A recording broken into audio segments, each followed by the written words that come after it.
out here. I'm not so sure that those of you that are involved in this wonderful movement out here realize that Portland is really becoming a model for the whole country of how citizen activism and political leadership can come together to focus people's attention on this issue of the growing danger of a conflict with Iran, and not simply preventing conflict, but doing something positive to break out of the paradigm of hostility that we find ourselves in with Iran. The organization of the American-Iranian Friendship Council that you've built here, the other groups that are working with it, are really building a network that's reaching out into this community. That is something that's very unusual, and it's something I really encourage you to continue doing. You know, I've traveled around America speaking about Iran, and I have a sense of what's going on in a lot of different parts of the country. There are very few places where you see the kind of vibrance and the kind of interest and the kind of excitement in trying to focus on an issue that some people feel is kind of abstruse and esoteric. So I really encourage you to continue to build that. You have the wonderful combination, and it really is the essential combination you need to build an effective political movement of, on the one hand, an active civilian popular base, and on the other hand, you really do have the other piece that I think is essential, and that's political leadership. You know, I travel all around the world, and I go to countries that are really doing well, and I go to countries that are doing terribly. And when I ask people, why is your country doing well, or why is your country doing badly, the same answer always comes back. They always say, it's all about leadership. So you have in Congressman Blumenauer and people like him the kind of political leadership that you need, but also the big base that makes that leadership able to tell a story. So I really want to encourage you to continue to build this base and realize that you're on the edge of the point here, right on the cutting edge of what I think is a growing national consciousness and an awareness that we're facing a potential very serious crisis with Iran, something that will not only be devastating for Iran and for the Middle East, but that's also going to have grave effects on American national security. So please take seriously the prospect that you have. You are really on a great track here. You're ahead of almost every other community in the country, and I really want to encourage you to keep going on this track. Give yourselves a hand. I also have to add that just sitting here and watching that wonderful musical group that welcomed us here was, for me, not just inspirational, but really very emotional. You know, it's so easy to demonize people who are far away and seem, because of their political leadership, to be hostile and very different from us. But actually, the people of Iran are just like these young people that you saw right here in front of you. Their cousins are in Iran. Those are the ones that are going to be sitting there when the cruise missiles are falling on Tehran. Don't make it possible for Americans to believe that those people are very different, very hostile. Those are human beings, and those are people that get up in the morning and go to work and fall in love and get married and have jobs and do everything just like we do. It's, I think, a very important part of the policy of hostility toward Iran to make sure that citizen contact between these two countries is kept at a minimum. The more small-town mayors from these two countries come together, the more human rights activists or farmers or political activists or people of all kinds come together, the more we're going to see what we have in common. And that's why I think the administration in Washington is following what is, for its purposes, a very wise policy in trying to make sure that there is very, very little human contact between these two countries. Actually, instead of being so restrictive in granting visas to Iranians, and instead of making it almost impossible for Iranians to visit the United States, we should be out there handing out visas on the street. We should be begging people to come over here from Iran, and we should be pushing people in every walk of life from the United States to go to Iran. That's the way you build up understanding between peoples, and it's exactly to prevent that.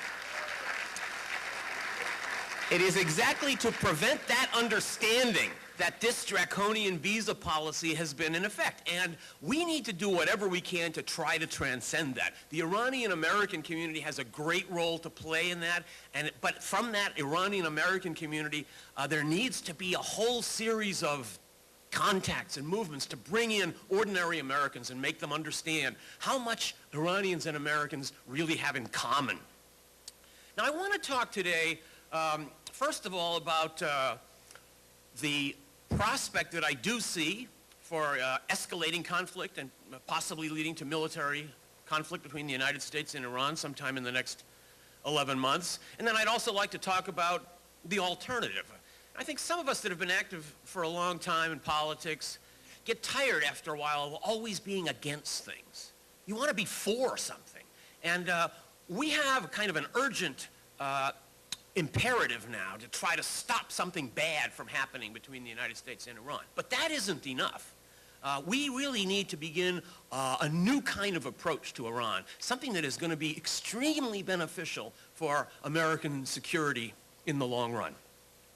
So let me start a little bit by talking about the background to this issue and how we got to the absurd point where we are now facing the possibility of an American attack on Iran. And I don't want to minimize that, and I think it was very important that Congressman Blumenauer brought that up as a real possibility, which I'll talk about a little bit later.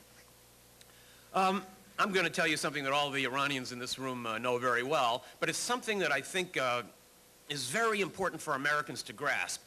You know, I used to be the New York Times bureau chief in Istanbul, and at that time I had a number of countries I was assigned to cover, but Iran was not one of them. And then there was a wonderful act of God that when the presidential election of 1997 was coming up, the election in which President Khatami was elected, the New York Times correspondent that was supposed to go to Iran took ill. One day the phone rang in my house in Istanbul, and it was my boss back in New York, and he said, guess what, you're off to Iran. So unlike the countries that I had been assigned to cover, Iran was one that I really didn't know that much about.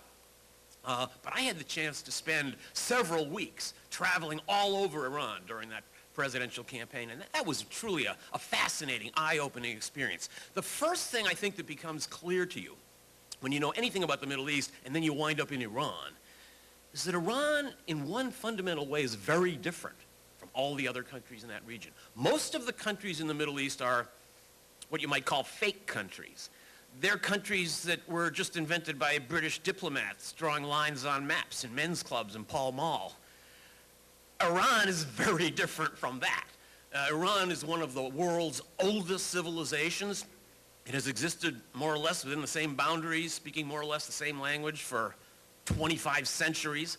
And that's part of the reason why Iranians bridle a little bit when they see this newcomer on the world stage, the United States, which hasn't even been around for 1/10 the amount of time that Iran has been around, shaking a finger at Iran and saying things like, you have a very bad government. You allow yourself to be under a tyranny. You should have a democracy over there. And of course, the Iranians, knowing their history, look back at the United States and say, thanks a lot. We had a democracy here until you came over and overthrew it. Many Americans aren't aware of that, but that's a very fundamental part of the consciousness in Iran. So as I traveled around Iran, I started asking myself questions that I think instantly come to people's minds when they're curious and they're in new countries. And those set of questions to me are essentially about why. Why is this country like this? And in particular in Iran, why is this country isolated? Why is this country underdeveloped? Why is this country poor? Why are so many people in this country unfulfilled? Why are they not able to live the kind of lives that would allow them to fulfill all their potential? And the more you ask these questions, and the more you look back in history, the more certain episodes really become evident as the reasons why all this happened. And for Americans, this history is very poignant. One of the fundamental themes, I'd say perhaps the fundamental theme in Iranian history over the last couple of centuries has been the intense desire to break away from the domination of outside powers. Now, all through the early part of the 20th century, while the British and the French and the Russians and other outside powers were the vultures tearing apart the resources of Iran and essentially at one point bringing Iran to the brink of extinction as a nation, the only Americans in Iran were teachers, doctors, nurses, the faculty at Alborz College and places like that, people who spent their whole lives in Iran, who were dedicated to the people there, who never tried to convert them to other religions, who only wanted to help and develop. So the United States came to be thought of as the great model, the great inspiration for the people of Iran. Sometimes I think we forget what a huge strategic asset it is for the United States to have a population in another country that's pro-American. Actually, oddly enough, for reasons that we'll talk about in a few minutes, that's the case right now in Iran. Iran is the only country in the Muslim Middle East where there's a great pool of pro-American sentiment. And we need to use that asset and build on it instead of taking the kinds of actions which will destroy it. Now, in the early 1950s, the winds of nationalism and anti-colonialism were blowing throughout the developing world, throughout Africa and Asia and Latin America. The real reason, I think, why that trend began to emerge so quickly after the end of the Second World War was that during the war, people all over the world were hearing the inspirational words of President Franklin Roosevelt. His radio speeches were being broadcast all over the world, and his emphasis on self-determination, democracy, freedom, nationalism, peaceful development really took hold in people's hearts. And that was another way the United States helped influence the world in a very positive way during this period. In Iran, nationalism meant one thing in the period right after World War II, and that is, of course, we've got to take back control over our great resource. There was a huge contradiction in Iranian life at that time. Iran, of course, is sitting atop an ocean of oil. But all of that oil, all the refining, export, and sale of Iranian oil was under the control of one British company owned mainly by the British government. The entire standard of living that people in England enjoyed during the 1920s and 1930s and 1940s was based on Iranian oil. Britain has no oil. Britain has no colonies that have oil. All the British economy of that whole period was fueled 100% by Iranian oil. The Royal Navy, which projected British power throughout the whole world, was fueled 100% by Iranian oil. At the same time, people in Iran were living in some of the most wretched conditions of any people in the world. It was therefore natural that this issue come to be the central obsession of the nationalist movement that rose in Iran in the late 1940s and early 1950s. It was that movement that portrayed the remarkable figure of Mohammad Mossadegh to the leadership of Iran in 1953. You know, Mossadegh is a little bit of a forgotten figure nowadays, but in his time, he was a huge figure. And you just heard that, of course, Mohammad Mossadegh was Time Magazine's Man of the Year at the end of 1951. He was chosen over Winston Churchill, Douglas MacArthur, and Dwight Eisenhower.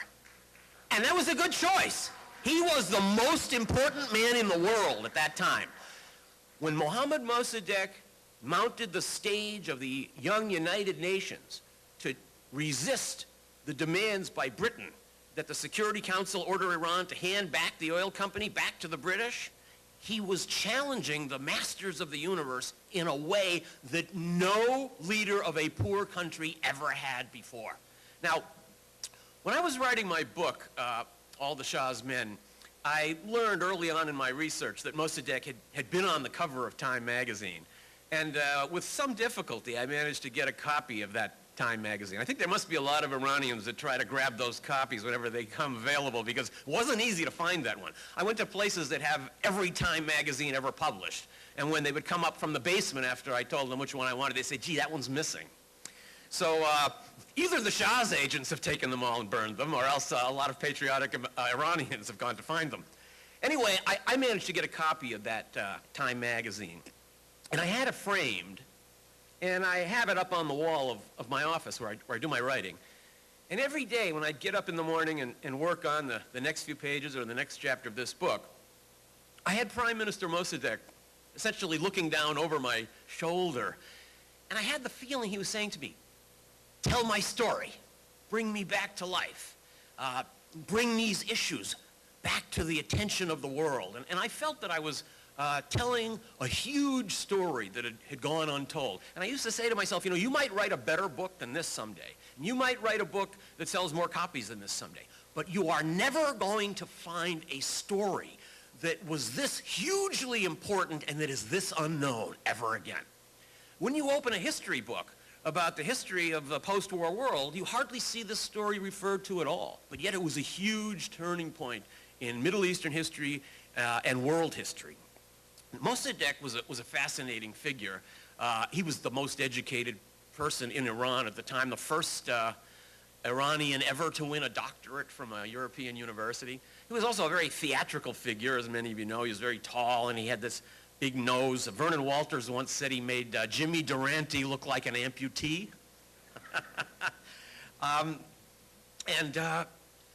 Sometimes when he was addressing the Iranian parliament and talking about the injustices that Iran was subject to and the suffering of Iranian people, he becomes so emotional, he'd actually begin to weep.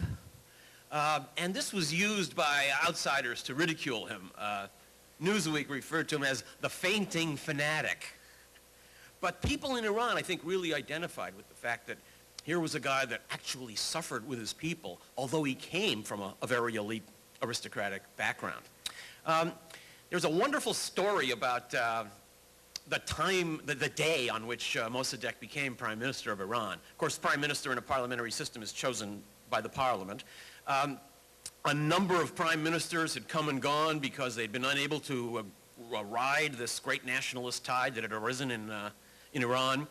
And at one point on this day, when there was debate going on about who should be the next prime minister, one of the anti-Mossadegh members of parliament got up to make a speech denouncing Mossadegh. And what this guy said was essentially, you're always criticizing. You're always on the outside. You're always throwing rocks. You don't want to take the responsibility for leadership because you always want to be one of those carping critics that feels good by just criticizing everyone else. He went on like this for almost an hour. After he was finished, there was great silence in the parliamentary chamber, and everyone turned to Mossadegh. And sure enough, very theatrically, he rose out of his seat. And he turned to the gentleman that had just finished speaking, and he said, I want to thank you for your interesting analysis of my career and your suggestions, and thank you for nominating me for prime minister. I accept.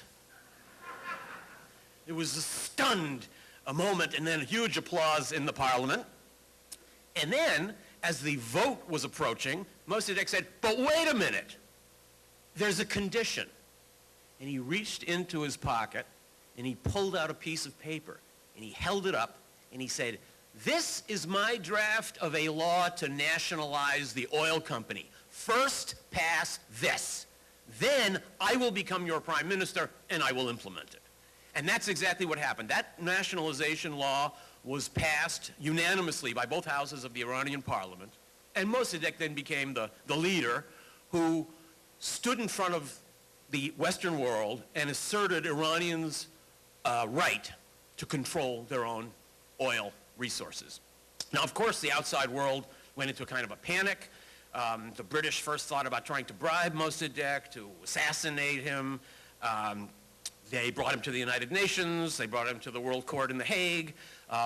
They blockaded the port from which all Iranian oil was exported, and essentially made it clear to Mossadegh that if you're not going to let us extract Iranian oil, then no one's going to be able to extract it.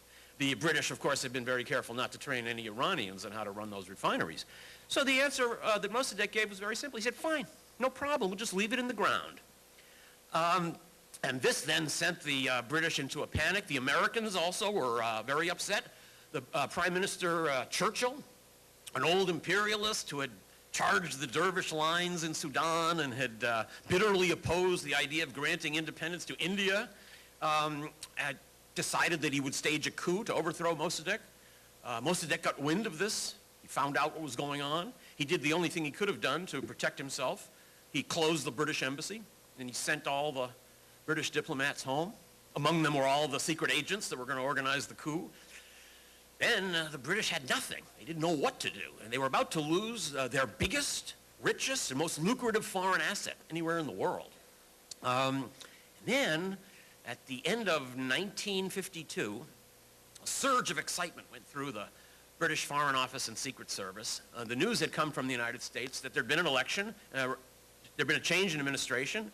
The Republicans had won. Eisenhower was coming into office with very militant Secretary of State, John Foster Dulles, who had spent his whole life as the most important corporate lawyer for international corporations in the United States. He was a man who truly believed that any country, any government that did not allow American and foreign companies to function under the conditions that they thought they should be allowed to function in must be anti-capitalist, anti-American, and probably the tools of our enemies. He was eager to strike a blow against America's enemies somewhere. The British were so excited about this that they couldn't even wait for Eisenhower to be inaugurated. Churchill sent one of his top secret agents, actually the guy that had been the chief of the British Secret Service station in Tehran before Mossadegh closed the embassy, to Washington. His mission was meet with the incoming group, meet with Dulles and the other members of the Eisenhower administration, and see if you can get them to reverse American policy, get them to carry out this coup for us. Now, while I was researching my book, I came across the memoir that this agent wrote. He was actually a fascinating figure, Christopher Woodhouse. He had been a partisan fighter in Yugoslavia. He became a Byzantine historian and a member of parliament and editor of Penguin Books for many years. He has about one page in his memoir about this mission to Washington. And it really turned, those letters really turned to red on the page to me as I read them. It was almost a throwaway in his life. It was just a one-week mission. But this is essentially what he wrote. I paraphrase now. He said, I was flying across the Atlantic with this mission of trying to meet with Dulles and those people and get them to overthrow Mossadegh. And I started trying to plan out what I would say. I was trying to think of what my argument could be. And I began to realize that our old argument wasn't going to work. The argument we had been using was, this madman took away our oil company. Please overthrow him so we can have our oil company back. That was not going to move the people in Washington. So I started to think, what would be a good argument? And then reading over some of Dulles' speeches and thinking about the Cold War climate in the United States, I came up with a great idea. I was going to say, Mossadegh is leading Iran toward communism. Now, Mossadegh was an elderly intellectual who despised all Marxist and socialist ideas.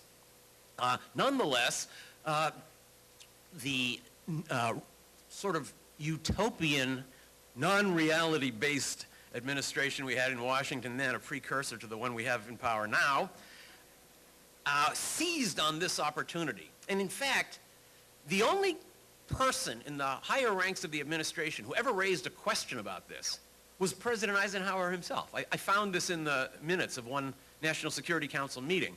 And essentially Eisenhower looked up and said, gee, it's great that we're overthrowing communists in Iran, but I didn't realize that Mossadegh was a communist.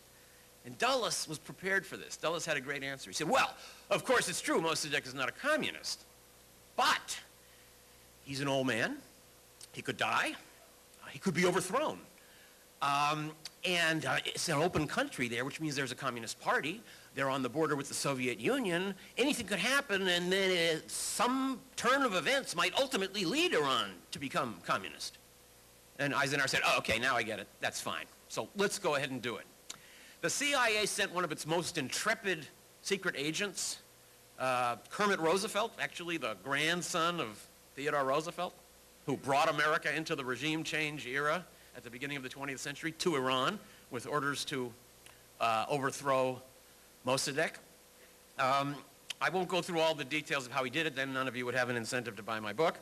But very briefly, what's I think the most impressive part of that operation was that it only took Kermit Roosevelt about 2 weeks to throw Iran into absolute chaos by the means of bribing newspaper editors to print lies about Mossadegh, bribing mullahs to make speeches against him, creating street riots. This guy was so clever. He not only hired the biggest street gang in Tehran, led by the immortal Shaban the Brainless, to run through the streets of Tehran, break windows, beat up pedestrians, fire guns into mosques, and yell, "We love Mossadegh and communism." But he then hired another gang to attack that gang. So there'd be street warfare, and people in Tehran would begin to think that Mossadegh had completely lost control of the country. So what this teaches me is how easy it is for a rich and powerful country to throw a poor and weak country into chaos. And that's exactly what happened. It took Kermit Roosevelt just 3 weeks to engineer the overthrow of Prime Minister Mossadegh. And that event, which happened at the end of August in 1953, did not just mean the end of the Mossadegh period as prime minister. It meant the end of democracy in Iran. Now, the reason I think this story is so important as we're facing our current crisis is for one very important reason. That operation seemed like a great success at the time. We got rid of a guy we didn't like, and we replaced him with a guy who would do everything we said. So it seemed like a perfect success. It's only now, from the perspective of history, that we can look back and see the true effects of this operation.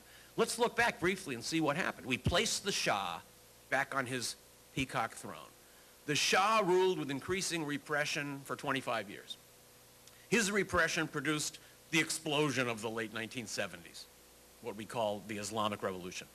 That revolution brought to power a clique of fanatically anti-American mullahs who have spent the last 25 years working intently and sometimes very violently to undermine American and Western influence all over the world. That religious regime also inspired radical fundamentalists in other countries, including next door Afghanistan, where the Taliban came to power, gave sanctuary to al-Qaeda, with results that we're all familiar with. This religious regime would probably never have come to power.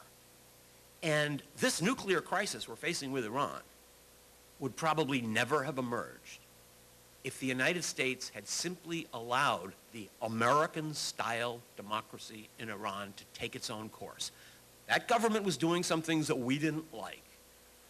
But in the long run, we wound up with something far worse. What I think the lesson of this episode is that when you violently interfere in the political development of another country, you're doing something like releasing a wheel at the top of a hill. You let it go, you have no idea how it's going to bounce or where it's going to end up. Now, we are, I think, now facing the possibility of an American attack on Iran that would have similar disastrous consequences. I talked earlier about the great reservoir of popular sympathy for the United States in Iran, and that, of course, would be destroyed the moment the first cruise missile lands on Tehran. I think we've developed this fantasy that the people in Iran would just flock to our sides and love us if we only bombed them. This is the kind of mentality that I think is guiding our policy in Washington now. And I think one of the questions that people who are promoting this option would like to ask you is, what could be worse than the kind of regime we have in Iran now, a regime that's snarling at the world, that's hostile, that's very oppressive to its own people? And I think the answer is very simple. What could be worse for the United States than the kind of regime we have in Iran now? It would be no regime. It would be chaos and anarchy in Iran, like the kind of situation we have faced in Iraq, with the overlay of dozens and dozens of nuclear scientists who have the capacity to promote not only nuclear power, but nuclear weapons. You can bomb the houses where these people live, and you can bomb the offices where they work, but you cannot bomb knowledge. If you're afraid that Iranian nuclear scientists are going to share their knowledge and their expertise with terrorists or anti-American forces, just blow up their houses and kill their families, and then see how friendly they are to the United States. Then see how willing they are to participate in truly anti-American actions. So I see this idea of an attack on Iran as a kind of extreme form of intellectual laziness. It's the easy way out that will succeed on the first day. And it only seems like a reasonable option if you think history's going to stop on that first day. and there aren't going to be any long-term consequences. Now, I think even after we accept the idea that an attack on Iran could have catastrophic consequences for the United States, for Iran, for the Middle East, we're still not going far enough. What we need to ask ourselves is, what would a good American policy toward Iran look like? What should we do instead of that? I actually find much of what is happening inside the ruling group in Iran very disturbing. I don't minimize the threat of the nuclear program in Iran. I don't minimize the ability of people and leaders in certain groups in Iran to destabilize the Middle East. It's not necessary to consider the Iranian regime as very gentle and harmless in order to say you don't want to attack them. On the contrary, we need to have a very proactive policy toward Iran. Now, what would that policy look like? I believe the United States ought to make an offer of direct, bilateral, unconditional negotiations with Iran.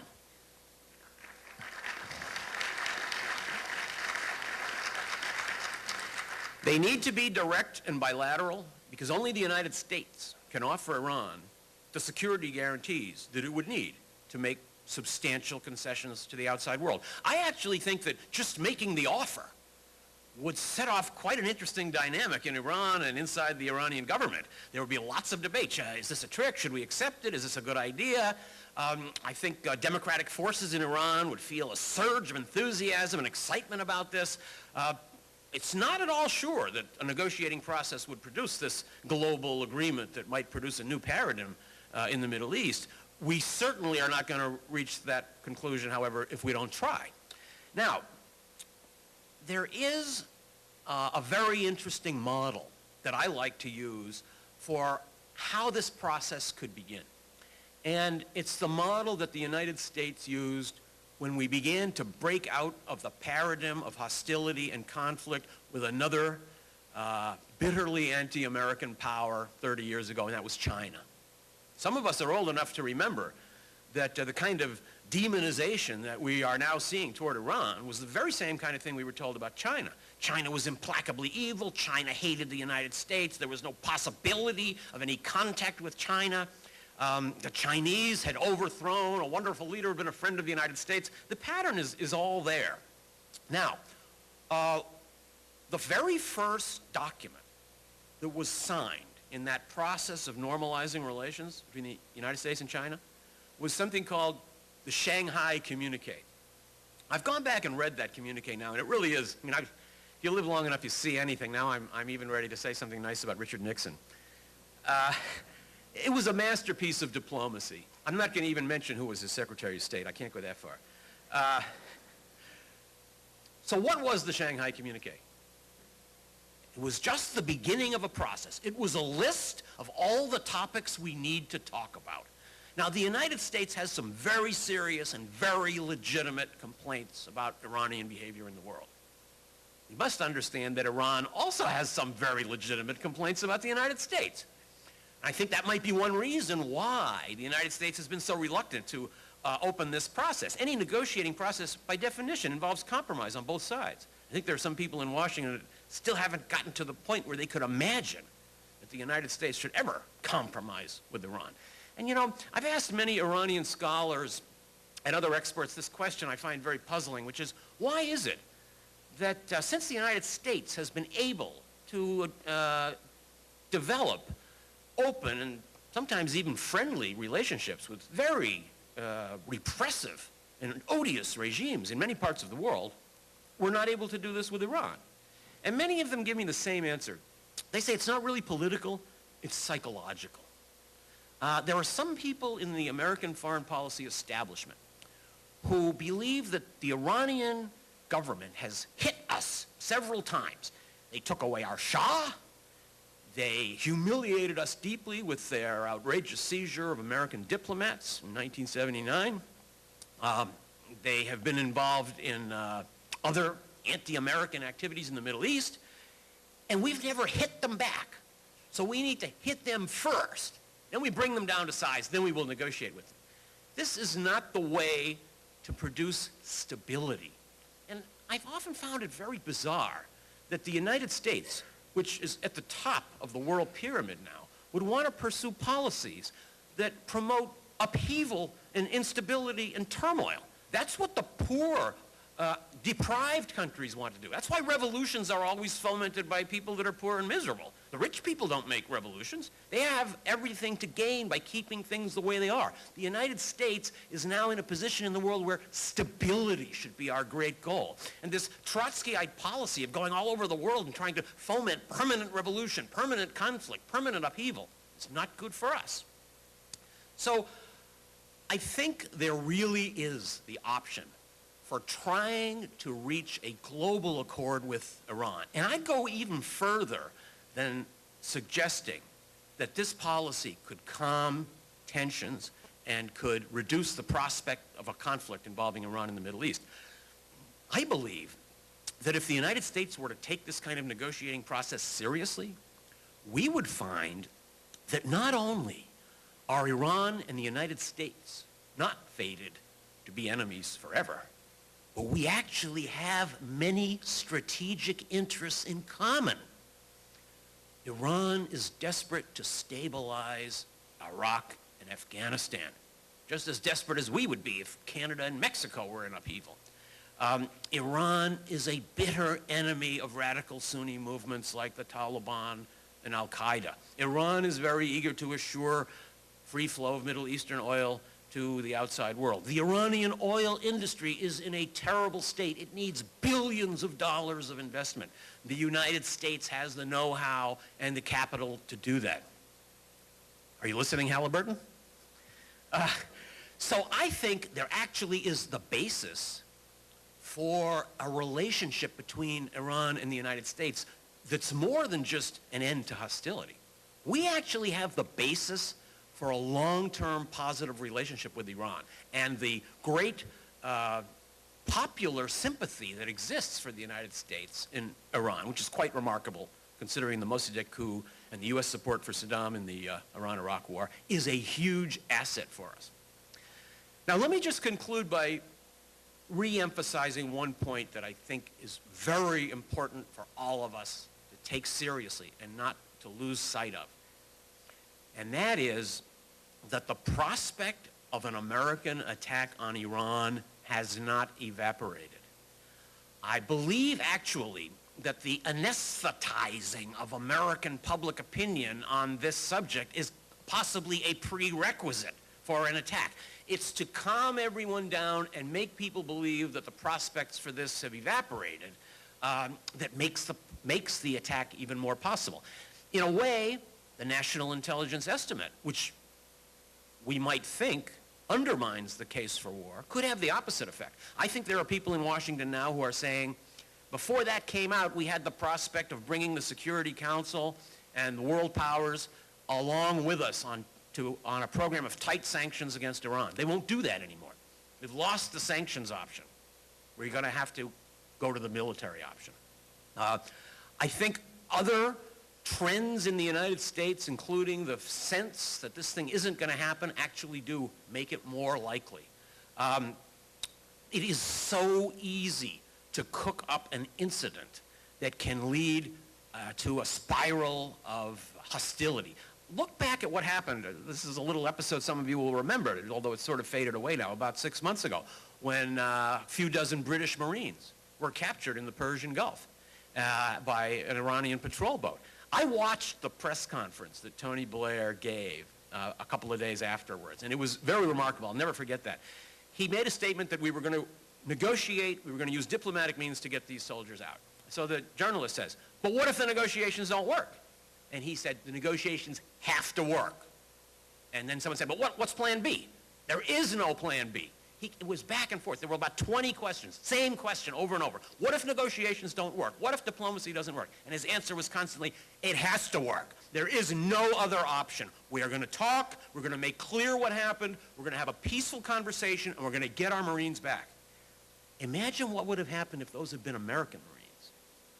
It's a terrifying thought. A little incident like that can be used to build up popular hostility and feed into the climate for an attack.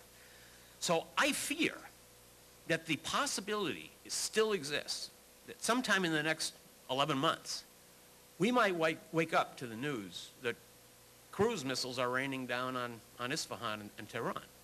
And all of us will feel that we didn't do enough. That's the reason that I'm here. And that's the reason that I hope all of you will make this a very important part of your agenda. And I want to just conclude by pointing out that we've got these little cards in the back that we're going to try to deliver in a huge package to Washington, D.C. 1 month from now.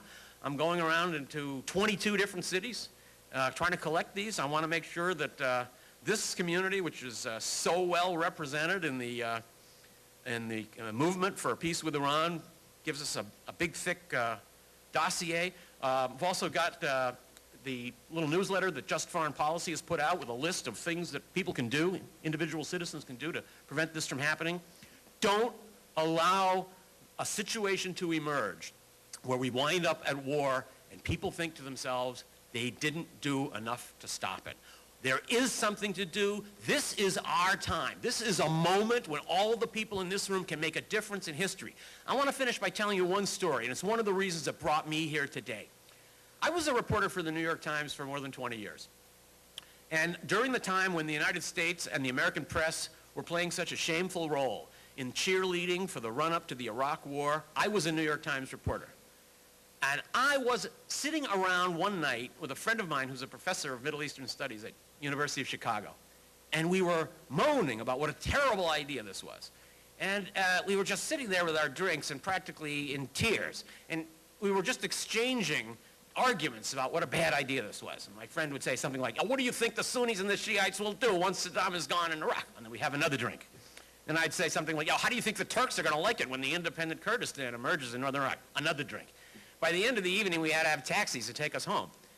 But I wasn't able to do anything about it because as a reporter for the New York Times, I was supposed to guard something that's called my objectivity, which is something I never quite grasped. I always had to be objective between good and evil, between wisdom and folly. And that's one of the reasons that I left the New York Times. I thought to myself, if there's ever a time when the United States is on its way towards another disastrous decision in the Middle East, and it happens to be regarding a country that I know something about, I want to be able to bang my spoon on the high chair. I want to be able to get out and say what I think. And I think that's a position we are all in now. We are free of constraints. We're able, as American citizens, to make our views known. You are building a community here that has real momentum. You've got the leadership. It's now time for us to come together, recognizing the history that the United States has with Iran that binds us unavoidably to them, that to realize that the prospect of an attack on Iran will not only be devastating for Iran, but also for the United States, to stand up together in a peaceful but a very loud way and make clear that we are not going to allow this policy to develop momentum without standing up and making clear that we are looking for a peaceful, long-term relationship with Iran, and we don't want it to be resolved in a military way.